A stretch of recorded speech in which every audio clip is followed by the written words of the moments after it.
Imagine being 18, 19 years old, and you're now watching the news, and you see your birthday come up. And what does that mean? Well, what that means is that this was part of the draft. And so whenever your birthday was called up and you saw this on TV, that means that these people that had this birthday were drafted, and they were supposed to report to the nearest recruiting station. And their purpose was to be drafted, and there's the possibility of them being sent to Vietnam.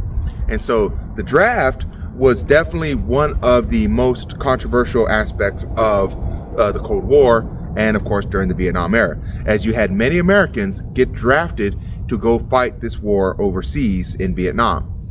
Now, as they were getting drafted and the fear of them being sent overseas was all too real, you started to have many Americans wonder, what are we doing here?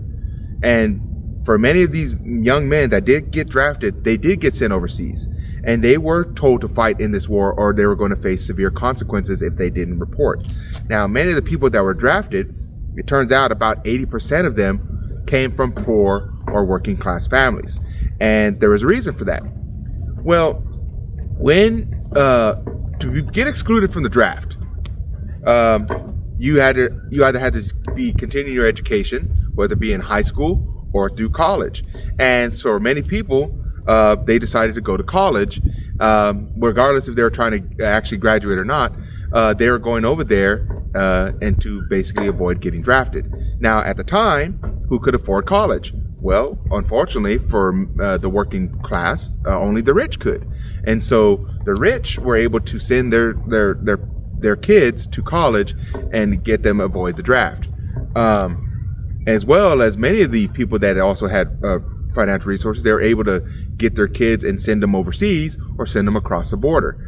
And so you had the working class get drafted. You know, once again, they didn't volunteer for this. They were drafted. They were told that they were going to have to go to a recruiting station. They were told they were going to have to get sent overseas. They were told they were going to have to go to boot camp and do all this, all in the hopes of stopping the spread of communism in Vietnam, a foreign place where, unfortunately, as we got there, we're going to realize that many of the locals didn't want us there.